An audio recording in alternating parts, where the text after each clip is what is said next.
Buenas noches, queridos amigos, bienvenidos. Gracias por estar esta noche.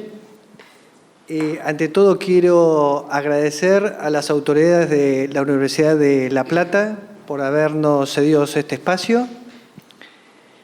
También a las logias que organizaron y colaboraron para que esta actividad se dé esta noche, que son las logias Democracia 146 y Luz y Verdad 79. Bueno, no sé si se acuerdan del título del que nos convocó esta noche, pero la masonería argentina tiene el orgullo de haber organizado una jornada nacional de cambio climático. Esto es la primera vez que se hace dentro de nuestra institución. Estamos muy contentos por esto. Y esto nació con una idea que es vincular la masonería y la ciencia, con lo cual lo que hicimos fue un ciclo, que esta es la segunda charla que se hace y es la actividad más grande que estamos haciendo, de un tema tan trascendente como es el cambio climático que nos afecta a todos, ¿no? Desde que lo único común que seguro nos cobija es la Tierra. Tengo el honor entonces de, empezar.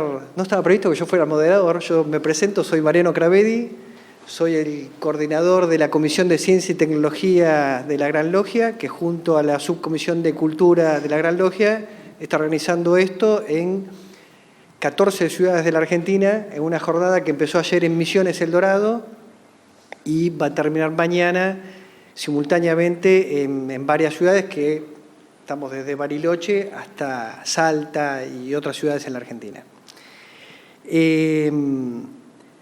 Así que comenzamos ahora con los expositores y le voy a ceder la palabra a Carlos Miguel Marchoff, que es doctor en Ciencias Químicas.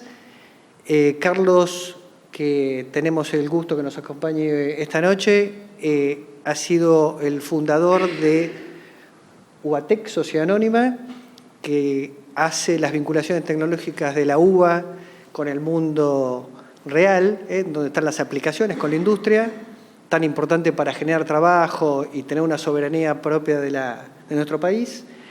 Y además fue el primer presidente del FONCIT, un organismo trascendental para el desarrollo de todo lo que es innovación tecnológica, industrial y de ciencia en la Argentina. Carlos, dicho esto, te cedo la palabra para tu. Gracias. Gracias, Mariano. Primero, muchas gracias a la Facultad de Derecho por darnos el lugar, a la Comisión de Ciencia y Tecnología de la Logia por invitarme y a ustedes por estar presentes. Yo voy a hablar lo más rápido que pueda de cómo ha incidido la acción del hombre en los parámetros que afectan el clima. Y cuando empezamos con esto, me gusta mencionar tres condiciones o tres consideraciones iniciales. Primero, no estamos en equilibrio, la Tierra no está en equilibrio, está en evolución constante. Lo que el hombre percibe en su escala es un estado cuasi estacionario en el cual el cambio es muy lento y no percibe de repente diferencias, pero el cambio se va produciendo. La presencia de nuestra especie en el planeta es muy reciente, debe tener 70.000 años, no sé, algo así. Y durante su presencia en el planeta se han visto fluctuaciones relativamente pequeñas. Acá en este diapositivo, lo que se ve es cómo estiman los geólogos que cambió la temperatura media de la Tierra desde hace 500 millones de años hasta hoy. Fíjense, hace 500 millones de años el cero es la temperatura promedio entre 1960 y 1990.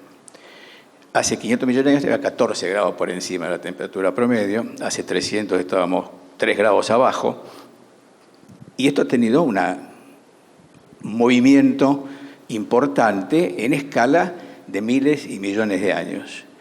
Desde hace 10.000 años, es ese ruidito que se ve a la derecha abajo, la fluctuación ha sido baja comparado con lo que ha sido la historia del planeta.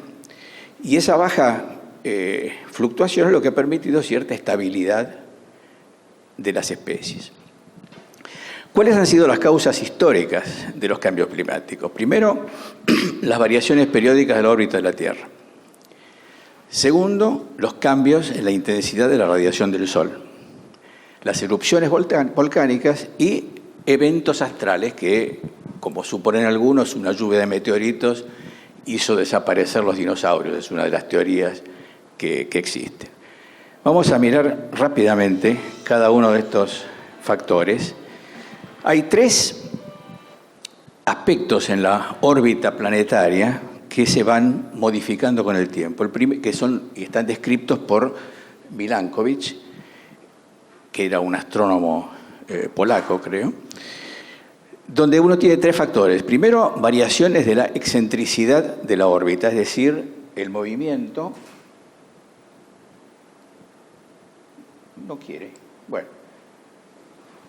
¿Vos lo conocés? Sí. Un botoncito. Sí, pero no quiso. Ahora, ok, gracias. Primero es el movimiento de la órbita. La órbita es una elipse y el Sol está en el foco aproximadamente de la elipse. La Tierra va cambiando la elipse y el foco, digamos, la posición relativa del foco se va modificando. Ese ciclo tiene un periodo de 100.000 años. Cada 100.000 años vuelve a estar en la misma situación. El segundo ciclo es la inclinación del eje de la Tierra respecto de un eje definido. Esto va cambiando con el tiempo y cada 40.000 años vuelve a empezar el ciclo. Y el último es la precesión de la Tierra, es decir, en el giro de la Tierra sobre sí misma se producen pequeñas modificaciones del punto de giro. Ese es un ciclo de 23.000 años. Si uno mira cuáles han sido históricamente las glaciaciones, uno encuentra que las glaciaciones se han producido cada más o menos 100.000 años, 80.000 años, y estos hay gente que los ha descrito en términos de combinaciones de los ciclos de Milankovitch. Segundo factor, los cambios en la intensidad de la radiación solar. Las tormentas solares, las manchas solares y otras variaciones que pueden producirse. De esto no hay datos muy antiguos, porque nadie medía la radiación solar hace mucho tiempo, pero sí hay estimaciones bastante precisas desde el año 1600 en adelante, en función de las mediciones astronómicas. Y vemos que la radiación total solar, medida en vatios por metro cuadrado, ha oscilado entre 1.360 y 1.361 watts por metro cuadrado, con un mínimo prolongado que se produjo entre 1.650 y 1.700 más o menos, que corresponde a lo que se conoce, los geólogos conocen como la pequeña edad de hielo, que ocurrió entre un poco antes de 1650 y fines del siglo XIX. Y después están los efectos de las erupciones volcánicas, que cuando un volcán entra en actividad, tira gases a la atmósfera, óxidos de azufre, compuestos clorados, forman sulfúrico.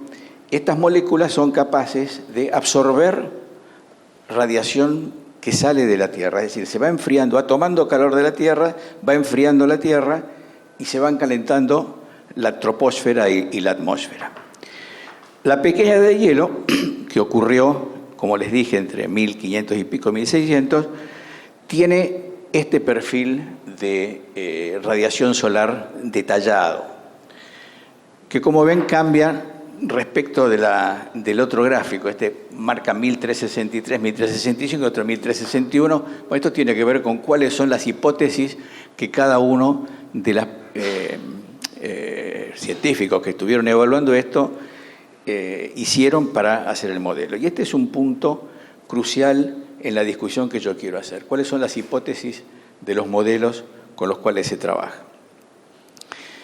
Frente a esto, digamos, esto ha sido históricamente así, ha evolucionado de esta manera y apareció el hombre.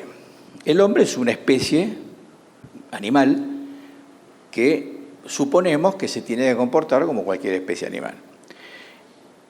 Las poblaciones, y esto me estoy invadiendo un poco el terreno de Rubén, tienen una cinética de crecimiento que depende del hábitat en el que están metidos. Este es un experimento que se hizo con una cápsula de Petri, un tachito de vidrio, en el cual se coloca un alimento, levadura, y se siembra una bacteria. Y las bacterias crecen, la población de bacterias va creciendo, hasta que llega a un techo, que es lo que le permite esa cápsula de Petri. Se reproducen, pero se mueren. Si se reproducen demasiado, mueren y la población alcanza un tope. Este es cómo evolucionó la especie humana, la población de la especie humana en los últimos 12.000 años. Fíjense que pasamos de tener 190 millones en el año del nacimiento de Cristo a tener 7.700 millones de pobladores hoy. Esto no es neutro. Y esta es la proyección que hace Naciones Unidas en función de los últimos datos de cuál va a ser el techo poblacional. Nosotros hicimos un análisis de datos también, usamos no la proyección de ellos, que introducen algunas hipótesis, sino que trabajamos directamente con las ecuaciones de Lotka-Volterra puras y nos da un poco más alto que esto. En vez de 10.800 millones da 11.000 y pico, 1.000 millones más, pero bueno. Entonces, y el ser humano ha empezado a afectar el ambiente. Empezó a afectar el ambiente porque aumentó mucho la población. Aumentó mucho la población y su actividad genera modificaciones. La primera, y sobre la cual yo voy a hablar, el resto no voy a hablar, son la emisión de gases que modifican la respuesta atmosférica, en particular el dióxido de carbono. La segunda es la ocupación del territorio, que hace la especie humana y afecta la dinámica de todo el hábitat. La agricultura intensiva, la urbanización, cambian las condiciones de borde del sistema y hay, en consecuencia, respuestas a esas modificaciones. La explotación de acuíferos y aguas superficiales para uso directo también generan cambios de ciclo del agua en grandes áreas y la generación de sustancias contaminantes que tienen efectos de diverso tipo. No vamos a entrar más que en el primero de los casos. Este gráfico nos muestra cómo ha evolucionado la población y el consumo de energía. Si ustedes se fijan, la presentación queda archivada acá, así que si a alguien le interesa una copia la puede pedir. Hemos pasado a consumir per cápita más de 4 veces lo que se consumía hace 100 años. Y esa intensificación del consumo energético ha producido un cambio fundamental en la calidad de vida de los hombres. Hoy tenemos electricidad y todo lo que conlleva. Tenemos tomógrafos, tenemos transmisiones de radio, tenemos teléfonos, tenemos un montón de sistemas y equipos que funcionan porque hay energía relativamente barata. ¿De dónde viene la energía que consumimos? Fíjense, nosotros tenemos acá las fuentes primarias de energía que hoy por hoy se utilizan. El carbón es esta mancha de acá abajo, el petróleo, el gas natural, la energía nuclear, las energías renovables limpias, esa manchita violeta pequeñita, y el verde es quemar madera o biomasa. O sea que el 80% más o menos de nuestro consumo energético depende de los combustibles fósiles. Y esto es un tema muy importante, porque los combustibles fósiles cuando se queman producen dióxido de carbono. Y esto ha generado un cambio en la concentración de dióxido de carbono en la atmósfera, que es el que se muestra acá. Esto es cómo se mide esto. Esto se mide tomando muestras de hielo de glaciares y analizando el aire, las burbujas de aire capturadas, como los glaciólogos pueden fechar con bastante precisión la edad del hielo que tienen entre manos. entonces pueden saber cuánto dióxido de carbono había en la atmósfera en esa época. Fíjense que hemos tenido picos y valles. Entre 280 máximo y 170 más o menos mínimo de partes por millón de dióxido de carbono en el aire. Acá se produjo la revolución industrial. El hombre descubrió el motor a explosión. Y hoy estamos en 415 partes por millón. El segundo gas de efecto atmosférico es el metano, que no es tan grave o no es tan importante la emisión de metano por factores energéticos, son escapes de explotaciones petroleras o cosas por el estilo, pero la parte más importante es biológica, es decir, la emisión de metano por animales o por especies vegetales también. Y hay, clústeres o clatratos en los hielos antárticos que también expulsan metano cada tanto. El metano tiene dos particularidades respecto al dióxido de carbono. Uno, es mucho más eficiente en modificar el comportamiento de la atmósfera. ¿Por qué? Porque el dióxido de carbono es una molécula que tiene un carbono y dos oxígenos. Y es capaz de absorber radiación infrarroja del Sol, y esa absorción se transforma en temperatura del dióxido de carbono, en energía que después la va transmitiendo al aire. El metano también absorbe energía de radiación y es 20 veces más eficiente que el dióxido de carbono absorbiendo energía. Afortunadamente es más de 1000 veces menos frecuente en el aire. La concentración de metano se mide en partes por billón, es decir, por miles de millones según los americanos, y la nuestra se mide en partes por millón. De todos modos, el segundo factor es que la vida media de la molécula de metano es 9,1, 9,2 años, porque se va degradando a transformarse en distintas moléculas orgánicas. En cambio, el dióxido de carbono dura mucho tiempo. Esta es la evolución del contenido de metano. Fíjense que llega a 2 partes por millón, es decir, 2000 partes por billón, es lo que llegó ahora, frente a 415, que es el dióxido de carbono. Por lo cual, nos vamos a olvidar del metano por ahora y vamos a hablar del dióxido de carbono. El dióxido de carbono ha sido correlacionado con la evolución de la temperatura promedio. Aquí tienen este gráfico donde está la temperatura media y la variación de concentración de dióxido de carbono entre 1960 y el presente. Hay una correlación evidente. Esta correlación ha llevado a una alerta mundial que es el que está hoy presente. Todo el mundo dice, tenemos que bajar las emisiones de dióxido de carbono, tenemos que eliminar el efecto invernadero. Entonces viene esta chica sueca y dice, no hay que quemar más combustible. Bueno, está bien, no quememos más combustible. ¿Qué hacemos?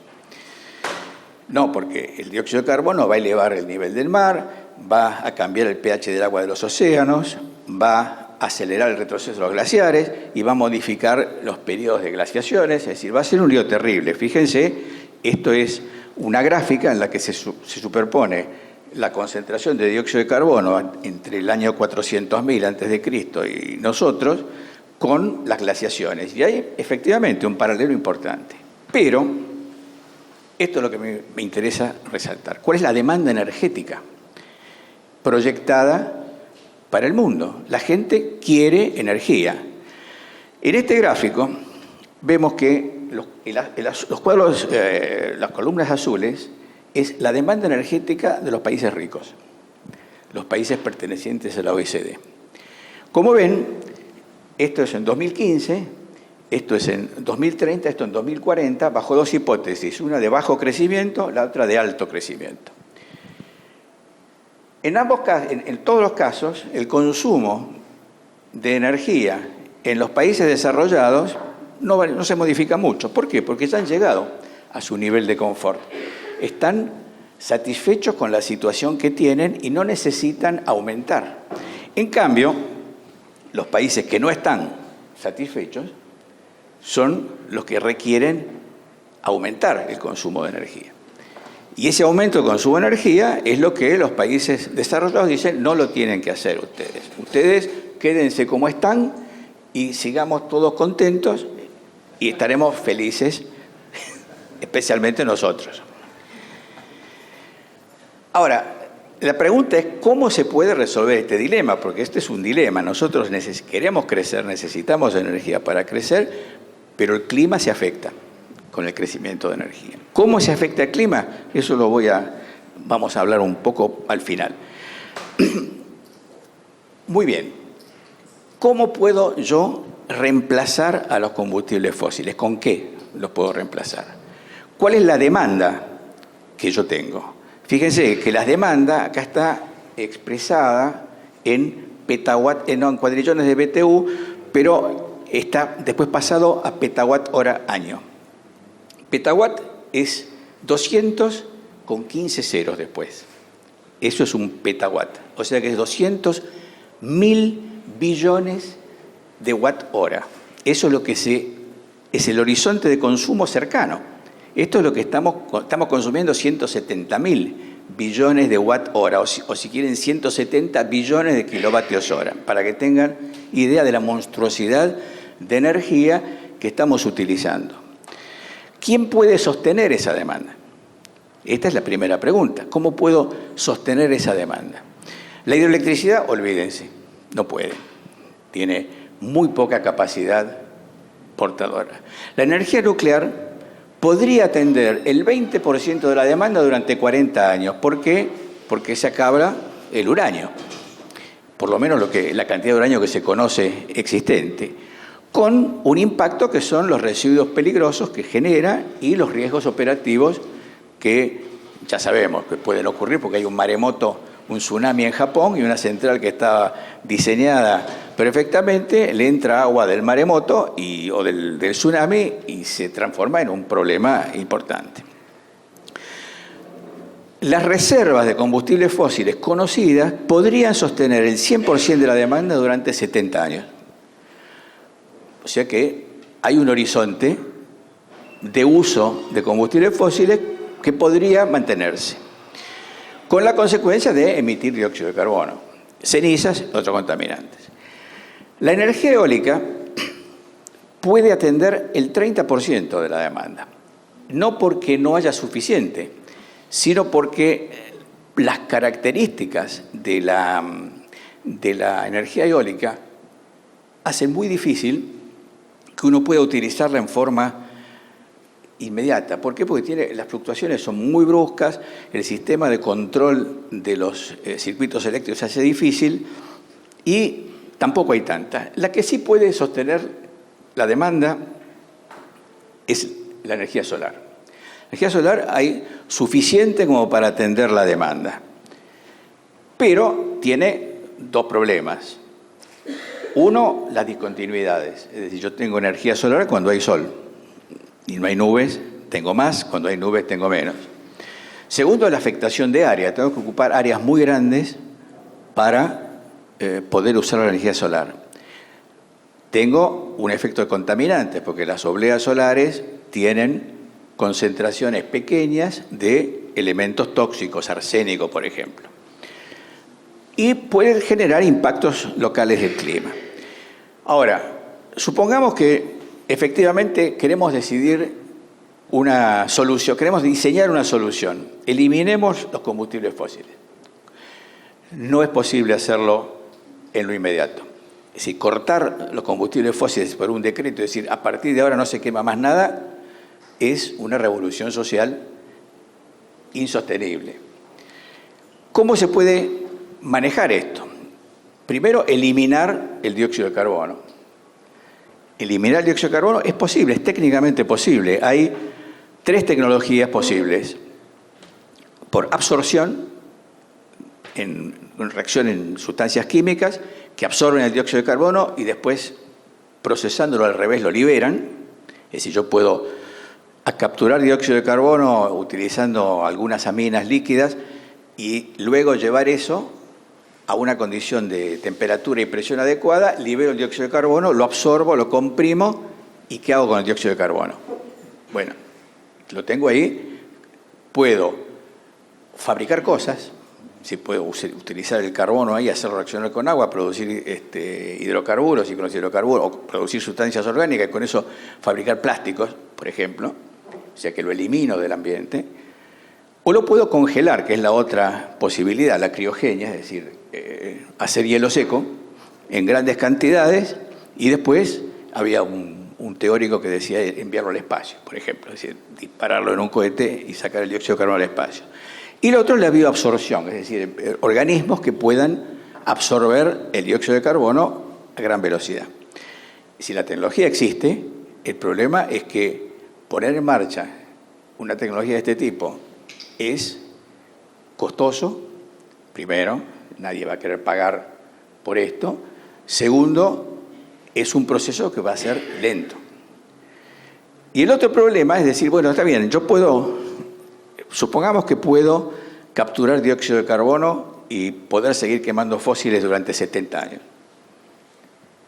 Yo podría mantenerme 70 años funcionando, eliminando el dióxido de carbono y evitando que se siga produciendo el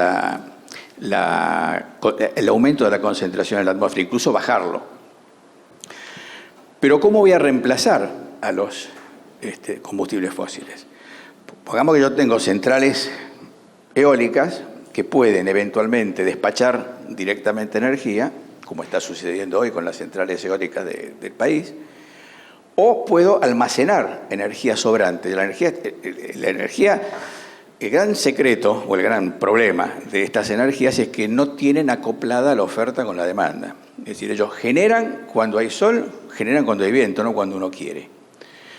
Entonces, hay momentos en que hay excedentes de energía. Con esos excedentes yo puedo cargar baterías, despachar las baterías y utilizarlas, o puedo producir hidrógeno. Si electrolizando agua, produzco hidrógeno y uso el hidrógeno como combustible. Que este es el esquema de la economía del hidrógeno. Ahora bien, el punto crítico de todo esto tiene que ver con la velocidad. Nosotros vimos que los cambios que se produjeron históricamente tomaron miles de años. Las concentraciones de dióxido de carbono pasaron de un mínimo de 170 a un mínimo de 280 en 20.000 años. Hoy estamos modificando eso en 200 años. 200 años. Es una perturbación terrible de la atmósfera. Y el principio de los Chatelier, que los termodinámicos consideran sagrado, es como el principio de acción y reacción de la mecánica. Yo le pego a la mesa, me duele, porque la mesa me hace fuerza a mí. Y esto es lo mismo.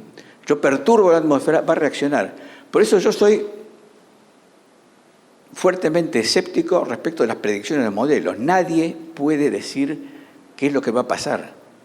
Es una incógnita, es una perturbación en la que hay un montón de factores que los modelos, estoy seguro que no toman en cuenta, por complejos que sean. La otra vez, hace poco, hubo un meteorólogo conocido que armó un modelo y predijo 20 grados de aumento. Escúchame, se olvidó algo ahí, efectivamente. Entonces, los modelos en sistemas tan complejos como estos, modelos predictivos, hay que tomarlos con pinzas. Cuando la gente dice, esto va a aumentar 2 grados, ¿qué sé yo, 2 grados? Capaz que aumenta 5. No sé. Yo realmente me preocupa la liviandad con que se toma el tema. El tema crítico para mí es que estamos perturbando nuestro sistema de un modo feroz. Y la respuesta va a ser feroz. ¿Cuánto tiempo nos queda? Es la pregunta. Gracias.